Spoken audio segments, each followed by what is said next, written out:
Chapter number 11 organic chemistry में हमारा जो पहला टॉपिक था 11.1 उसका रिमेनिंग पार्ट हम करने जा रहे हैं। और वो जो रिमेनिंग पार्ट हमारे पास है कि ऑर्गेनिक कंपाउंड्स को हम रिप्रेजेंट कैसे करते हैं। क्लियर। उनकी कुछ हमारे पास फार्मूले हैं, 4 किस्म के फार्मूले हैं। पहला हमारे पास है मोलिकुलर फार्मूला, दूसरा हमारे पास है स्ट्रक्चरल फार्मूला, तीसरा है कंडेंस्ड फार्मूला और चौथा हमारे पास जो है वो है इलेक्ट्रॉनिक और डॉट एंड क्रॉस फार्मूला। ये 4 किस्म के फार्मूले हैं जो कि हम ऑर्गेनिक कंपाउंड की रिप्रेजेंटेशन के लिए यूज़ करेंगे। क्योंकि हमारे पास ऑर्गेनिक कंपाउंड्स की जो तादाद है वो हमारे पास बहुत ज़्यादा है, तकरीबन 10 मिलियन से भी ज़्यादा है और स्टिल अभी भी डिस्कवरी जारी है। सो इन सब के नाम याद रखना बहुत मुश्किल है और इनको रिप्रेजेंट कैसे किया जाता है उनके हमने यहाँ पे 4 किस्म के फार्मूले को डिस्कस करना है। और फिर ये फार्मूले हमने सीखने हैं कि कैसे ये फार्मूले हमने बनाने, याद करने की ज़रूरत हमें नहीं पड़ेगी। क्लियर। सो पहला हमारे पास जो फार्मूला है यहाँ पे सिंपल सी बात करेंगे, फिर हमने जब बनाना है कैसे बनाते वो हम डिटेल से बात करेंगे।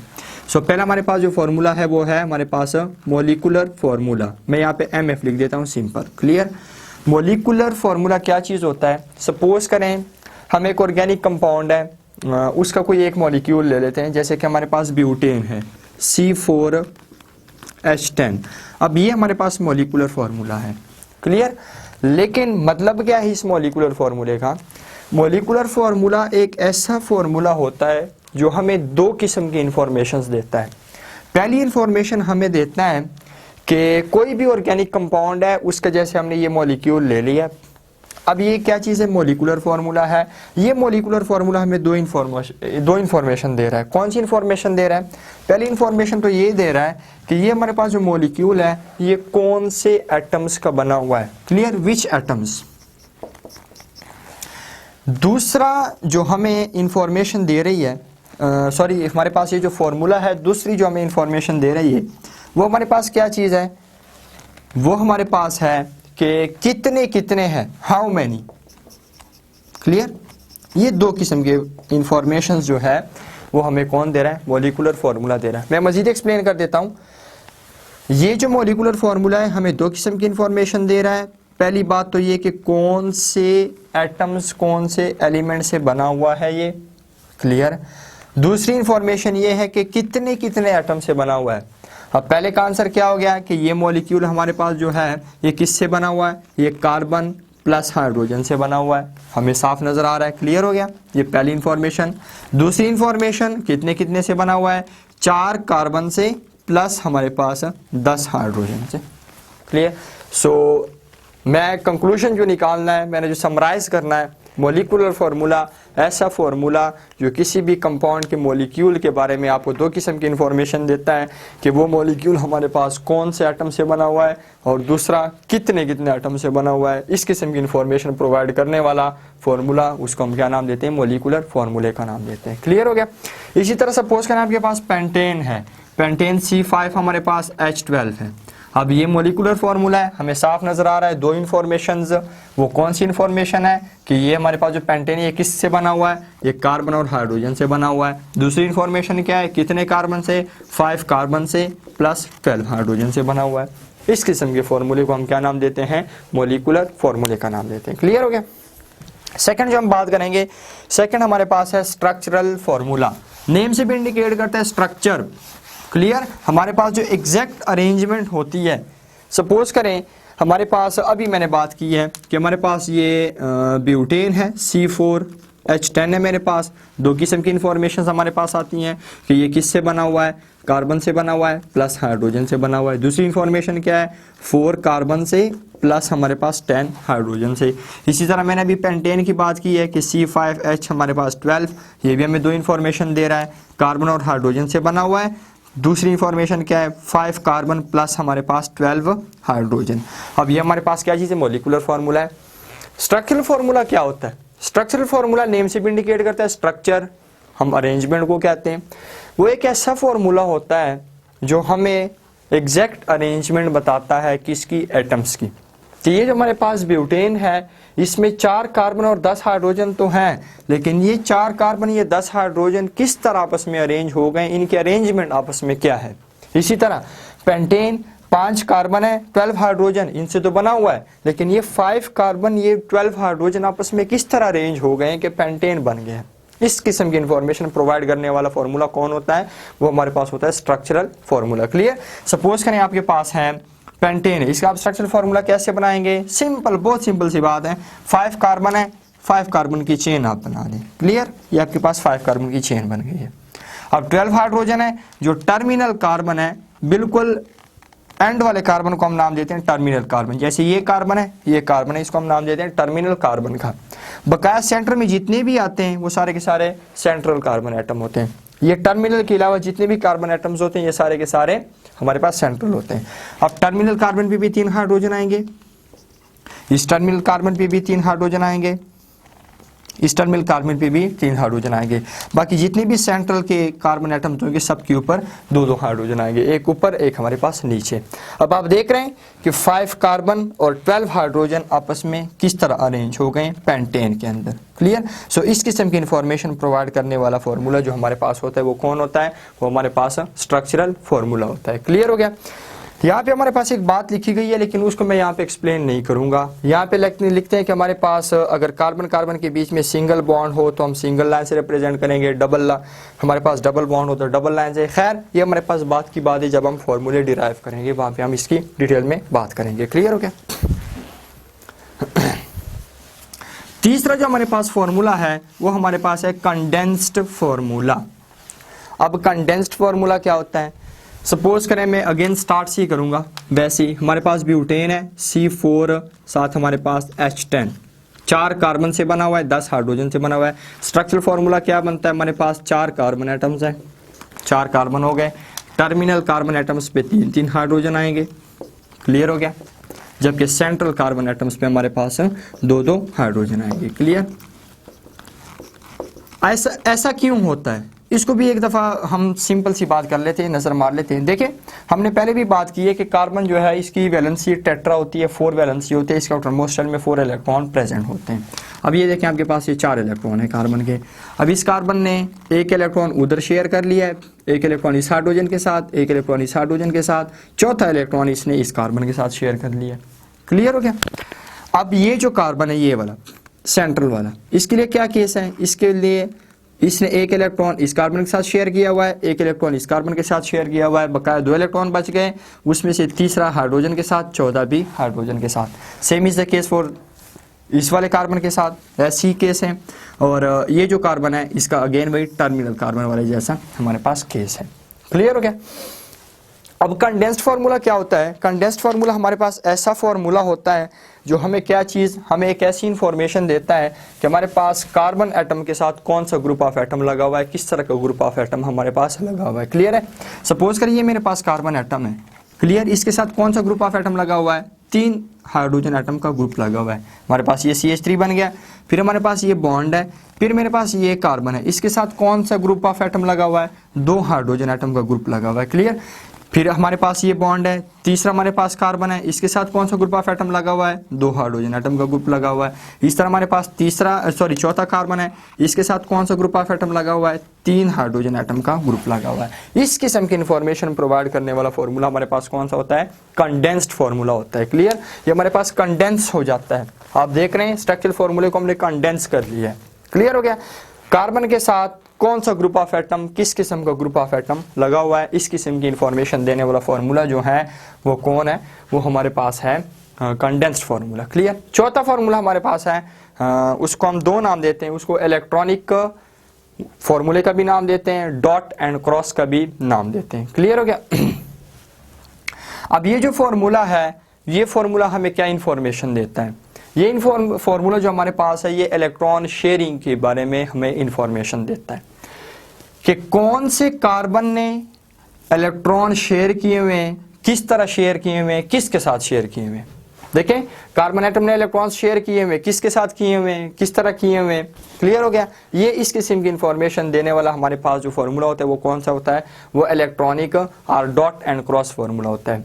डॉट एंड क्रॉस हम किस सेंस में कहते हैं, क्योंकि एक एटम के इलेक्ट्रॉन्स को हमने डॉट से रिप्रेजेंट करना है, दूसरे एटम के इलेक्ट्रॉन्स को हमने क्रॉस से रिप्रेजेंट करना है, क्लियर। इस सेंस में हम इसको कहते हैं डॉट एंड क्रॉस फार्मूला। और इलेक्ट्रॉनिक फार्मूला हम क्यों कहते हैं, क्योंकि इलेक्ट्रॉनिक का वर्ड निकला हुआ है इलेक्ट्रॉन से, और ये फार्मूला हमें इलेक्ट्रॉन शेयरिंग के बारे में इंफॉर्मेशन देता है, इसलिए हम इसको इलेक्ट्रॉनिक फार्मूला का भी नाम देते होते हैं, क्लियर। कि कौन से कार्बन एटम ने, कौन से हाइड्रोजन एटम ने किस तरह कैसे आपस में इलेक्ट्रॉन शेयर किए हुए, ये बात हमें बताता है। देखें आपके पास, मैं सिंपल यहाँ पे काम कर लेता हूँ, मैं स्ट्रक्चर फार्मूले में से कुछ एडिशन करके यहाँ से मैं ये बॉन्ड्स को रिमूव कर लेता हूँ, बाकी हमारे पास हाइड्रोजन सेम वैसी के वैसी रहते हैं।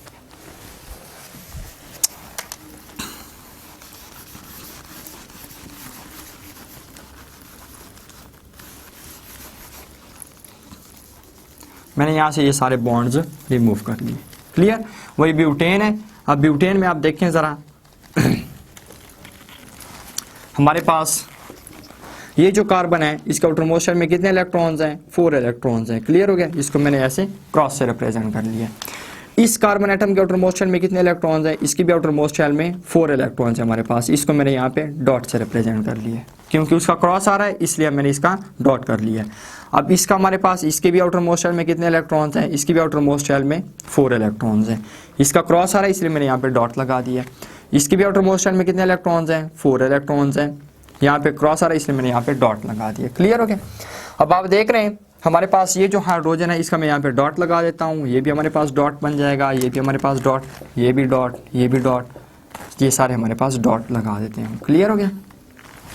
अब आप देखें आपके पास कार्बन के जो 4 इलेक्ट्रॉन्स हैं उसमें से हमारे पास ये जो ऊपर वाला है वो इस हाइड्रोजन के साथ शेयर हो गया, क्लियर हो गया। जो नीचे वाला इलेक्ट्रॉन है वो हमारे पास इस हाइड्रोजन के साथ शेयर हो गया। जो हमारे पास लेफ्ट पे है वो इस हाइड्रोजन के साथ शेयर हो गया, जो राइट पे है वो कार्बन के साथ शेयर हो गया, क्लियर हो गया। इस कार्बन का भी सेम ऐसे केस है, हमारे पास लेफ्ट वाला कार्बन के साथ, ऊपर वाला हाइड्रोजन के साथ, नीचे वाला हाइड्रोजन के साथ, राइट वाला भी कार्बन के साथ। इस कार्बन का ऊपर वाला हाइड्रोजन, नीचे वाला हाइड्रोजन, हमारे पास लेफ्ट वाला कार्बन, राइट वाला भी कार्बन के साथ। इस कार्बन का भी लेफ्ट वाला कार्बन, राइट वाला हमारे पास हाइड्रोजन, ऊपर वाला भी हाइड्रोजन, नीचे वाला भी हमारे पास हाइड्रोजन। सो आप देख रहे हैं हमारे पास कार्बन है और हाइड्रोजन है, कौन से इलेक्ट्रॉन किस तरह कैसे हमारे पास शेयर हो गए, इस किस्म की इंफॉर्मेशन देने वाला फार्मूला हमारे पास कौन सा होता है, वो हमारे पास होता है इलेक्ट्रॉनिक फार्मूला, या फिर डॉट एंड क्रॉस फार्मूले का भी आप नाम दे सकते हैं, क्लियर जी। तो अब हम बात स्टार्ट कर रहे हैं 11.1। हमारे पास एक टेबल गिवन है, उसमें हमारे पास लिखा हुआ names molecular condensed and structural formula of hydrocarbons, clear. अब हमने नाम कैसे देने हैं, हमने मोलिकुलर फार्मूला कैसे बनाना है, कंडेंस्ड कैसे बनाना है, स्ट्रक्चरल कैसे बनाना है, उसके बारे में हमने थोड़ी सी बहस करनी है और ये हमने सीखना है, बहुत ट्रिक के साथ हम सीखेंगे कैसे हमारे पास बनाए जाते हैं, क्लियर। सो पहली बात तो मैं आपको ये बता दूं, सबसे पहले जो हम स्टार्ट करने जा रहे हैं कि हाइड्रोकार्बन्स की हमारे पास 3 तरह की क्लासिफिकेशन होती है, क्लियर हो गया। मैं 3 तरह की, वैसे हमारे पास क्लासिफिकेशन ज़्यादा है लेकिन मैं उसको समराइज करके थोड़ी सी मैं की निकाल लेता हूँ कि जिसके हमने फार्मूले बनाने हैं उसकी मैं बात कर रहा हूँ कि हमारे पास 3 किस्म के होंगे, क्लियर। एक हमारे पास होंगे अल्केन्स, सेकंड हमारे पास होंगे अल्कीन्स, क्लियर, और तीसरे हमारे पास होंगे अल्काइंस। बाकी जो हमारे पास डिटेल की क्लासिफिकेशन है वो इंशाल्लाह हम इसके बाद जो हमारा लेक्चर होगा वो क्लासिफिकेशन के बारे में होगा, और फिर चैप्टर नंबर 4 जो हमारे पास है, चैप्टर नंबर 4 या चैप्टर नंबर 12 हाइड्रोकार्बन का जो हमारा चैप्टर है उसमें भी हाइड्रोकार्बन्स की डिटेल क्लासिफिकेशन हम करेंगे, क्लियर हो गया। अब अल्केन्स क्या होते हैं, ये ऐसे हाइड्रोकार्बन्स होते हैं, मतलब कि एक पॉइंट नोट करें, हाइड्रोकार्बन्स तीनों में सिर्फ कार्बन और हाइड्रोजन के एटम्स होंगे, क्लियर, क्योंकि ये हाइड्रोकार्बन्स की क्लासिफिकेशन है, तीनों में सिर्फ कार्बन और हाइड्रोजन के एटम के अलावा और कोई एटम नहीं होगा।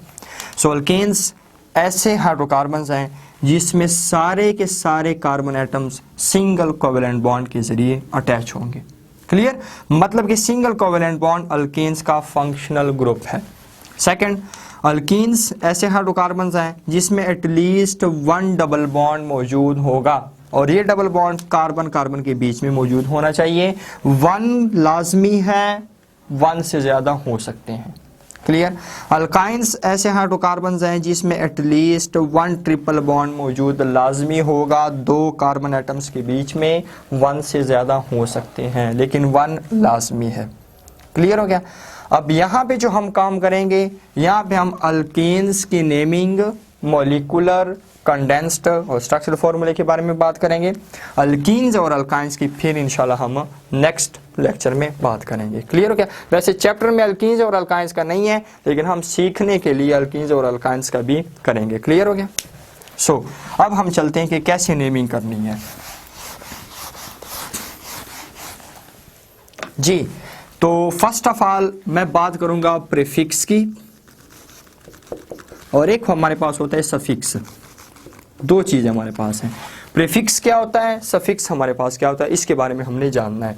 अब देखें, सपोज करें हमारे पास जो है अल्केन था, अभी मैंने थोड़ी देर पहले बात की है। उसके बाद हमारे पास क्या चीज़ था, अल्कीन था, और तीसरा हमारे पास क्या चीज़ है, अल्काइन है। क्लियर। अब सफिक्स हमारे पास किस चीज़ को कहते हैं, मार्कर भी थोड़ा हल्का हो गया, चेंज कर लेते हैं। सो सफिक्स हमारे पास जो है अल्केन का पहले 3 अल्फ़ाबेट को छोड़ के लास्ट वाले 3 अल्फ़ाबेट, एन, इसको हम क्या नाम देते हैं, इसको हम नाम देते हैं सफिक्स। यहाँ पे 3 अल्फ़ाबेट को छोड़ के लास्ट वाले 3 अल्फ़ाबेट जो हमारे पास है, इन, इसको हम नाम देते हैं क्या चीज़, सफिक्स। तीसरे में वाइन, इसको हम क्या नाम देते हैं, ये भी हमारे पास सफिक्स है। क्लियर। सो एन, इन, वाइन, ये 3 हमारे पास सफिक्स हैं। ये सफिक्स है अल्केन का, ये सफिक्स है हमारे पास किसका, अल्कीन का, ये सफिक्स है हमारे पास अल्काइन का। क्लियर हो गया हमारे पास। सेकंड हम बात करने जा रहे हैं प्रीफिक्स की। प्रीफिक्स हमारे पास क्या होता है, मेथ, इसके बाद हमारे पास एथ, इसके बाद प्रॉप, ब्यूट, पेंट, हेग्स, हेप्ट, और यहाँ पे मैं मजीद लिख देता हूँ ऑक्ट, नॉन और डेक। इसको हम नाम क्या देते हैं, इसको हम नाम देते हैं प्रीफिक्स। अब मैथ, मैथ का मतलब क्या होता है 1, एथ का मतलब क्या होता है 2, प्रॉप का मतलब क्या होता है 3, ब्यूट हम कहते हैं किसको 4, पेंट हम कहते हैं 5, हेग्स हम कहते हैं 6, हेप्ट हम कहते हैं 7, ऑक्ट हम कहते हैं 8, नॉन हम कहते हैं 9, डेक हम कहते हैं किसको 10 को कहते हैं। क्लियर हो गया। अब ये इसका क्या मतलब है, कार्बन एटम्स के साथ आपने रिलेट करना है इसको। क्लियर हो गया। कार्बन एटम 1 है तो आपने प्रीफिक्स क्या लगाना है, मेथ लगाना है। कार्बन एटम 2 है तो आपने प्रीफिक्स क्या लगाना है 2। कार्बन एटम 8 है तो आपने क्या लगाना है ऑक्ट। कार्बन एटम्स कितने हैं 9 है तो आपने प्रीफिक्स क्या लगाना है 9। बात समझ में आ गई है। यहाँ तक हमारे पास ये आपने नोट करना है, प्रीफिक्स और सफिक्स। बात यहाँ तक हमारे पास क्लियर हो जाती है। इसके बाद जो आपने नेक्स्ट स्टेप करना है, नेमिंग आपने कैसे करनी है, उसकी हम बात करने जा रहे हैं। क्लियर हो गया। सपोज करें, जस्ट सपोज आपके पास एक हाइड्रोकार्बन है जो कि हमारे पास क्या चीज़ है, CH4 है। क्लियर हो गया हमारे पास। अब CH4 इसमें कितने कार्बन एटम्स हैं, इसमें हमारे पास 1 कार्बन एटम है। 1 कार्बन एटम जो हमारे पास है, इसमें हमारे पास प्रीफिक्स क्या लगेगा, 1 कार्बन के लिए हमारे पास प्रीफिक्स लगेगा मेथ। क्लियर हो गया। ये हमारे पास बात क्लियर हो गई। अब सफिक्स आपने क्या लगाना है, एन लगाना है, इन लगाना है, वाइन लगाना है। वो आपको पता होना चाहिए कि ये अल्केन है, अल्कीन है या फिर अल्काइन है। वो आपको कैसे पता चलेगा, वो आपके पास अल्केन्स के लिए जनरल फॉर्मूला हमारे पास होता है CnH2n प्लस हमारे पास 2। इस फॉर्मूले में आपने वैल्यूज पुट करनी है, फिर आपको पता चल जाएगा। देखें कैसे पता चलेगा। कार्बन हमारे पास कितने हैं, कार्बन हमारे पास 1 है, प्लस हमारे पास हाइड्रोजन 2 इंटू हमारे पास क्या चीज़ है, आपने n की जगह पे वही वैल्यू पुट करनी है। हमारे पास ये 1 प्लस हमारे पास 2। अब देखें आपके पास C1 आपके पास आ गया, H हमारे पास 2 1 और 2 आ गया, प्लस हमारे पास 2, सो C1 आपके पास H4। क्लियर हो गया। आपके पास क्या चीज़ बन गया, आपके पास बन गया ये, सपोज हमारे पास क्लियर हो गया कि ये क्या चीज़ है हमारे पास, ये हमारे पास अल्केन है। क्लियर है। अब सपोज करें अल्कीन्स का जनरल फॉर्मूला हमारे पास होता है CnH2n। इसमें कोई प्लस या माइनस नहीं है। इसमें आप ये वैल्यूज पुट करें, फिर देखें आपके पास ये वैल्यू आती है या नहीं आती, आपके पास ये इक्वल आता है या नहीं आता। देखें कार्बन हमारे पास कितने हैं, 1 है, हाइड्रोजन H हमारे पास यहाँ पे 1 पुट कर दें, सो आपके पास क्या बन जाएगा C1 और साथ आपके पास H2। सो आप देख रहे हैं बराबर हैं, नहीं है बराबर, इट मीन्स कि हमारे पास ये अल्कीन नहीं है। क्लियर। तीसरा काम आपने क्या करना है, अल्काइंस को भी चेक करना है आपने, ये अल्काइन है या नहीं है। अल्काइन का जनरल फार्मूला होता है CnH2n-2, इसमें वैल्यूज पुट कर दें। कार्बन कितने यहाँ पे 1 है, सो n की जगह पे आपने ये 1 वैल्यू पुट करनी है, 1 माइनस आपके पास 2, सो C1 H हमारे पास 2 1 2 -2, सो C1 आपके पास 2 - 2 0, सो C1 H आपके पास आ जाएगा। अब आप देख रहे हैं कि एग्जैक्ट वैल्यू जो है वो किसके लिए हमारे पास है, ये जनरल फार्मूला है अल्केन का, ये जनरल फार्मूला हमारे पास है अल्कीन का, मैं सिंपल इन लिख देता हूँ, ये जनरल फार्मूला हमारे पास है वाइन का। बात क्लियर हो गई है। सो हमारे पास ये जो करेक्ट कैलकुलेशन आती है वो किसके लिए आती है, वो अल्केन्स के जो जनरल फार्मूला है उस पे करेक्ट कैलकुलेशन आती है। और अल्केन का हमारे पास सफिक्स क्या है, अल्केन का हमारे पास जो सफिक्स है वो हमारे पास है एन। सो हमारे पास नाम क्या बन जाएगा, हमारे पास नाम बन जाएगा मीथेन। क्लियर हो गया, ये हमारे पास बन गया। क्लियर। अब एक बात मैं आपको और भी बता दूं, सपोज करें आपको नाम गिवन है, नाम से आपने कैसे बनाना है फॉर्मूला। देखें आपको नाम गिवन है मीथेन, ये आपको नेम गिवन है। अब इससे आपने क्या बनाना है, मीथेन का मॉलिक्यूलर फार्मूला आपने बनाना है। आप देखें प्रीफिक्स क्या है, मैथ है, मैथ के लिए कार्बन 1 होता है, और एन मतलब कि हमारे पास क्या चीज़ है, अल्केन है। सो अल्केन में हमारे पास जो है क्या चीज़ होगा, यहाँ पे हाइड्रोजन एटम्स 4 होंगे। ये अगेन आपने क्या काम कर लेना है, वो आपने देखें मैं आपको अगेन बता देता हूँ, अल्केन का जनरल फार्मूला क्या होता है, CnH2n+2 है। मीथेन आपको नाम गिवन है, आपने मॉलिक्यूलर फार्मूला कैसे बनाना है, मैथ किसको कहते हैं, 1 को कहते हैं। अब आप इस फॉर्मूले में वैल्यूज पुट कर दें, कार्बन आपके पास कितने होंगे, आपके पास 1 होगा, हाइड्रोजन 2, n की वैल्यू वही आपको 1 पुट कर दें। क्लियर हो गया, प्लस हमारे पास 2 बन गया, सो C हमारे पास वही 1 है, H हमारे पास 2 1 2 प्लस हमारे पास 2, सो C1 H आपके पास 4, आपके पास मॉलिक्यूलर फार्मूला बन गया। क्लियर हो गया, ये आपके पास मीथेन का मॉलिक्यूलर फार्मूला बन गया हुआ है। बात यहाँ तक हमारे पास क्लियर हो जाती है। मॉलिक्यूलर फार्मूला हमारे पास बन गया।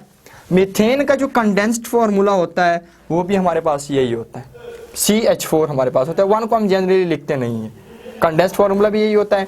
स्ट्रक्चरल आपने कैसे बनाना है, कार्बन है, आपको पता है कि कार्बन की वैलेंसी क्या होती है, 4 होती है, सो 4 हाइड्रोजन एटम इसके साथ ऐसे लगा दें, ये आपके पास स्ट्रक्चरल फार्मूला बन गया हुआ है।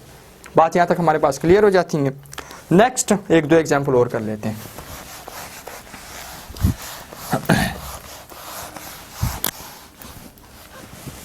आपके पास सेकंड गिवन है इथेन, आपको नेम गिवन है इथेन। क्लियर हो गया, इथेन आपको गिवन है, आपने इससे मॉलिक्यूलर फार्मूला कैसे बनाना है। अब आप सोचें जरा, प्रीफिक्स और सफिक्स का सोचें। प्रीफिक्स आपसे आपके पास क्या आ रहा है, एथ आ रहा है, एथ का मतलब क्या है 2, एन आपके पास आ रहा है, एन का मतलब क्या है कि हमारे पास अल्केन है। फार्मूला लगा दें जल्दी जल्दी, CnH2n+2, सो C की जगह पे 2, H इंटू 2 हमारे पास प्लस हमारे पास 2 हो गया। क्लियर हो गया, आपके पास क्या फार्मूला बनेगा, C2 बन गया आपके पास, H 2 इंटू 2, 2 2 जार 4 प्लस 2 हमारे पास कितना बनेगा, ये हमारे पास बन जाएगा C2H हमारे पास 6 बन जाएगा।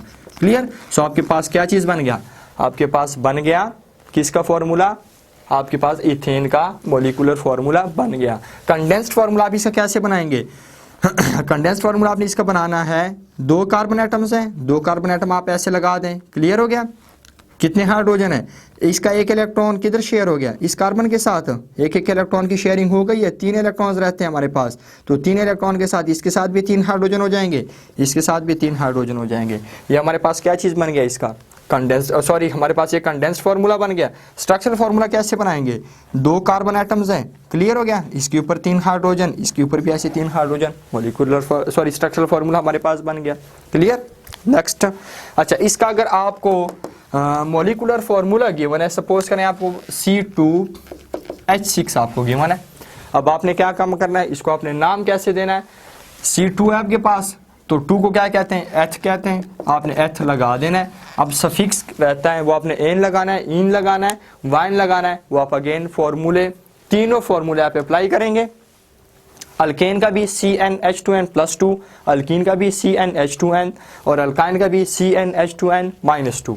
तीनों आप अप्लाई करेंगे, जिसके साथ भी कैलकुलेशंस मैच हो गई हैं आपके पास ये वही होगा। अगर अल्केन है तो आप सफिक्स लगा दें एन, अल्कीन है तो आप सफिक्स लगा दें क्या इन, अल्कीन्स है सॉरी अल्काइंस है तो आप सफिक्स लगा दें वाइन। ठीक है, इथेन, इथीन, इथाइन, इस तरह आपके पास बन जाएगा। क्लियर हो गया। एक दो एग्जांपल्स और कर लेते हैं। नेक्स्ट सपोज करें हमारे पास प्रोपेन है। क्लियर, ये आपके पास प्रोपेन है, इसका मॉलिक्यूलर फॉर्मूला बनाना है। कैसे बनाएंगे? प्रोप का मतलब हमारे पास क्या होता है 3। क्लियर हो गया। एन हमारे पास अल्केन है, सो हमारे पास बात क्लियर हो गई है।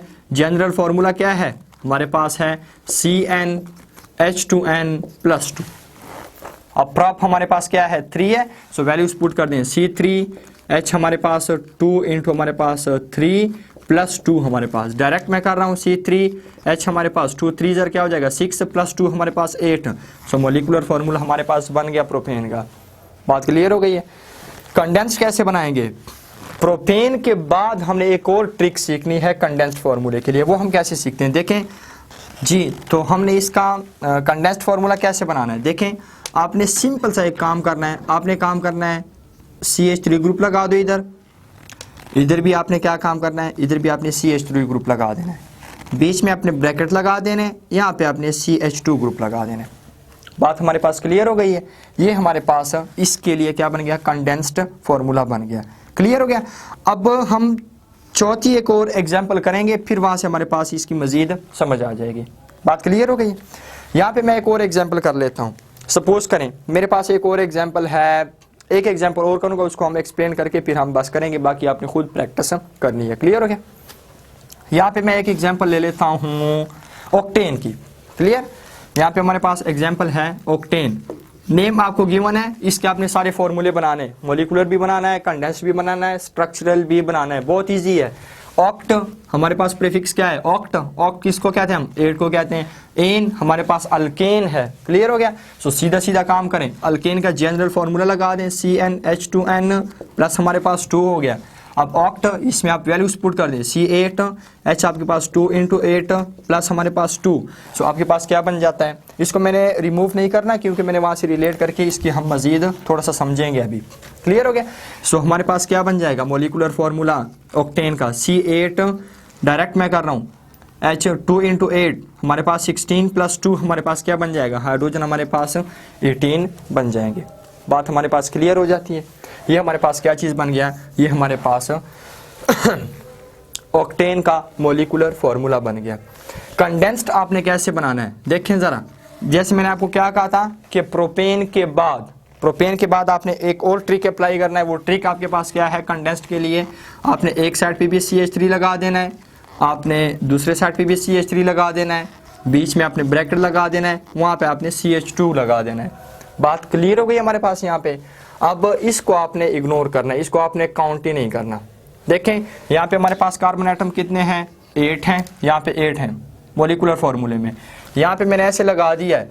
सो कार्बन 1 प्लस हमारे पास ये कार्बन एक और, कितने कार्बन हमारे पास हो गए 2 कार्बन हो गए। मैंने आपको ऑलरेडी कह दिया है कि इस कार्बन को आपने बिल्कुल इग्नोर करना है, इसकी तरफ आपने देखना नहीं है, इसको आपने काउंटिंग में नहीं लेना। 1 प्लस हमारे पास 1 कितने हो गए हमारे पास 2 हो गए। 8 माइनस 2 हमारे पास क्या बनते हैं 6 बनते हैं। यहाँ पे आपने क्या लगा देना, यहाँ पे आपने 6 लगा देना है। ये आपके पास कंडेंस्ड फार्मूला बन चुका है। क्लियर हो गया, ये आपके पास कंडेंस्ड फार्मूला बन गया। अब यहाँ से यहाँ से कंडेंस को मैं इसको रिलेट करता हूँ प्रोपेन को। यहाँ पे मैंने ऐसा क्यों नहीं किया था, यहाँ पे देखें आपके पास कार्बन प्रोपेन में टोटल कितने आ रहे हैं 3 आ रहे हैं।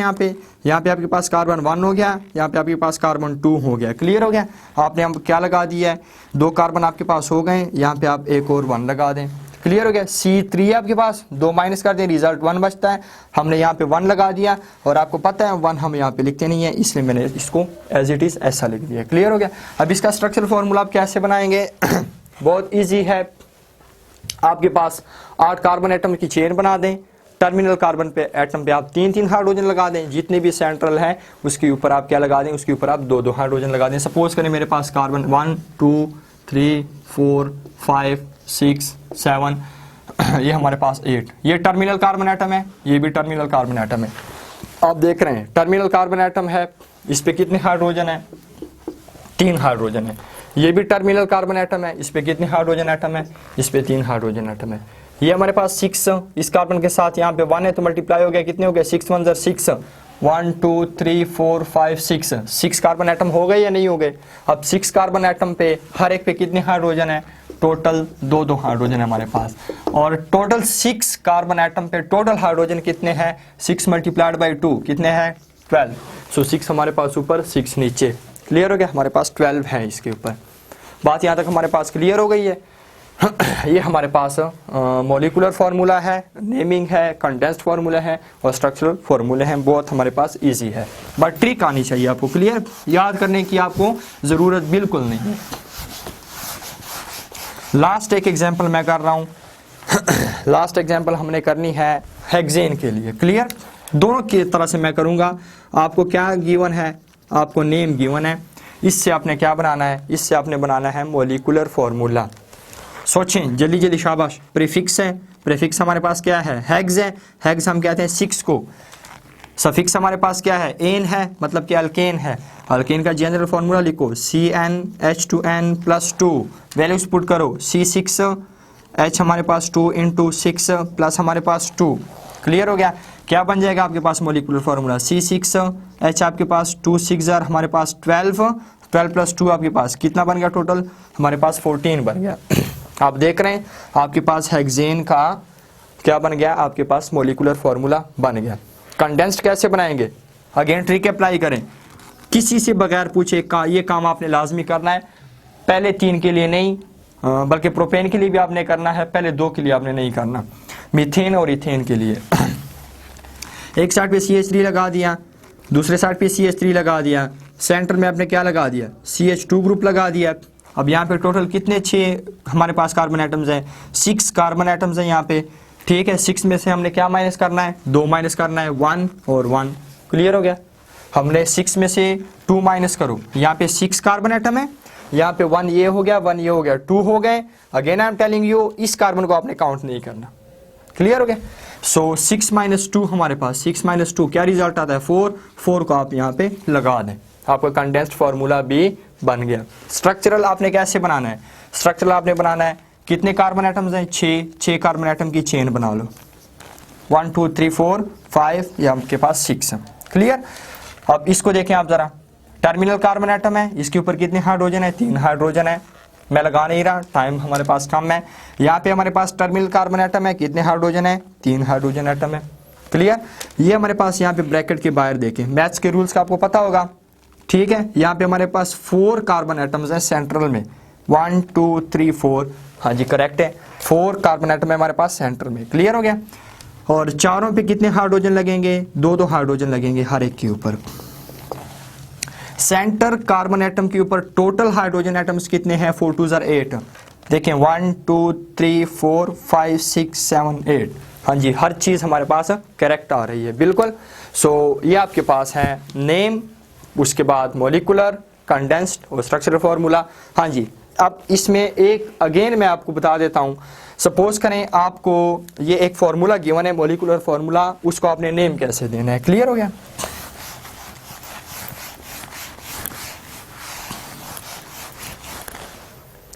सपोज कर रहे हैं हम, हमारे पास हेप्टेन, वो हमारे पास उसका मॉलिकुलर फार्मूला आपको गिवन है C7 और आपके पास है H16। ये आपको मॉलिकुलर फार्मूला गिवन है किसका? हेप्टेन का। क्लियर हो गया? इसको आपने नेम कैसे देना है? सोचें ज़रा, हमारे पास प्रीफिक्स का तो आपको पता है, प्रीफिक्स आपके पास क्या आ रहा है? वो आपके पास आ रहा है 7, और 7 के लिए हमारे पास प्रीफिक्स क्या होता है? उसको हम कहते हैं हेप्ट। क्लियर हो गया? सफिक्स का हमें पता नहीं है, वो एन आना है या इन आना है या वाइन आना है। क्लियर हो गया? उसके लिए आपने कैलकुलेशंस करनी है। आपने कैसी कैलकुलेशन करनी है? आपने अल्केन CnH2n+2, आपने अल्कीन CnH2n और आपने अल्कीन्स, तीनों के जनरल फार्मूले आपने अप्लाई करने हैं। जिसके साथ भी कैलकुलेशन सही आ गई है उसी का आपने क्या लगा देना है? सफिक्स लगा देना है। सपोज करें यहाँ पे आपके पास कैलकुलेशंस क्या आ रही हैं। इस फॉर्मूले में मैं यहाँ से नीचे से स्टार्ट कर रहा हूँ। हमारे पास अल्काइंस के जनरल फार्मूले में अगर हम कैलकुलेशंस कर लें, अच्छा हमने क्या प्रूफ करना है, हमने ये देखना है कि हमारे पास ये अल्केन है, अल्कीन है या फिर अल्काइन है, क्योंकि उसी के हिसाब से हमने यहाँ पे सफिक्स लगाना है। क्लियर हो गया। सो देखें ज़रा, हमारे पास अल्काइंस का जनरल फार्मूला है CN, एन हमारे पास क्या है 7 है। क्लियर हो गया। अब हमारे पास 2 इंटू आपके पास 7 माइनस 2, डायरेक्ट मैं कर रहा हूँ C7, H हमारे पास 2 7 14, 14 माइनस 2 क्या बन जाएगा, 14 माइनस 2 आपके पास बन जाएगा H12। देखें आप कैलकुलेशन मैच हो रही है, नहीं मैच हो रही, कार्बन कार्बन सेम है लेकिन hydrogen 16 hydrogen 16, so it means कि हमारे पास ये अल्काइन नहीं है। क्लियर। सेकंड आप देखें C7 आपके पास फॉर्मूले में वैल्यू पुट कर दें, H इंटू आपके पास 7, इसका रिजल्ट क्या निकलता है C7 2 मल्टीप्लाइड बाई आपके पास क्या बनता है, हाइड्रोजन आपके पास बनते हैं 14। इट मीन्स कार्बन कार्बन हमारे पास सेम है लेकिन हाइड्रोजन में डिफरेंट आ रहा है। इट मीन्स कि ये हमारे पास अल्कीन भी नहीं है। क्लियर। तीसरे में आप देखें, तीसरे में आपके पास C7, H आपके पास 2 इंटू 7 प्लस आपके पास 2, सो क्या रिजल्ट आता है C7 H आपके पास 2 मल्टीप्लाइड बाई 7 14, 14 प्लस 2 क्या बनता है 16। इट मीन्स कि हमारे पास ये कैलकुलेशन मैच हो गई है। इट मीन्स कि ये हमारे पास क्या चीज़ है, अल्केन्स हैं, और अल्केन्स का सफिक्स क्या है, एन है। सो प्रीफिक्स हमने पहले लगाया हुआ है हेप्ट, और अल्केन का सफिक्स हम लगा देंगे एन, सो हमारे पास इसका नेम क्या बन जाएगा, हेप्टेन। क्लियर। इसी तरीके से आपने सबके नाम भी देने, मॉलिक्यूलर फार्मूले भी और स्ट्रक्चरल फार्मूले भी, कंडेंस्ड फार्मूले भी आपने बना लेने। इसके बाद इंशाल्लाह नेक्स्ट लेक्चर में हम अल्कीन्स और अल्काइंस के नेमिंग, कंडेंस्ड, स्ट्रक्चरल और मॉलिक्यूलर फार्मूले के बारे में इंशाल्लाह बात करेंगे डिटेल से।